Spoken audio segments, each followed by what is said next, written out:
Guys, kenalan dulu dengan Vivo Y400, HP baru yang kece banget buat kamu yang aktif. Layarnya udah AMOLED di 6,67 in, bezel tipis dengan refresh rate di 120 Hz, yang terang dan responsif banget.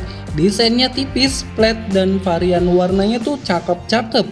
Kameranya di 50 megapiksel, pakai sensor Sony lagi, dan gokilnya bisa dipakai moto di bawah air. Serius guys, ada mode underwater plus sertifikasi IP68 dan IP69.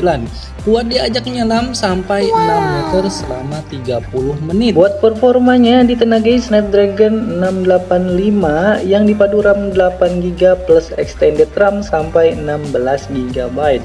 Dengan baterai besar di 6000 mAh, bisa tahan 2 harian dan udah fast charging 44 watt nih. Buat kamu yang butuh HP stylish, tangguh, dan irit daya, Vivo Y400 ini worth it banget. Mau lihat review lengkapnya? Langsung follow ya.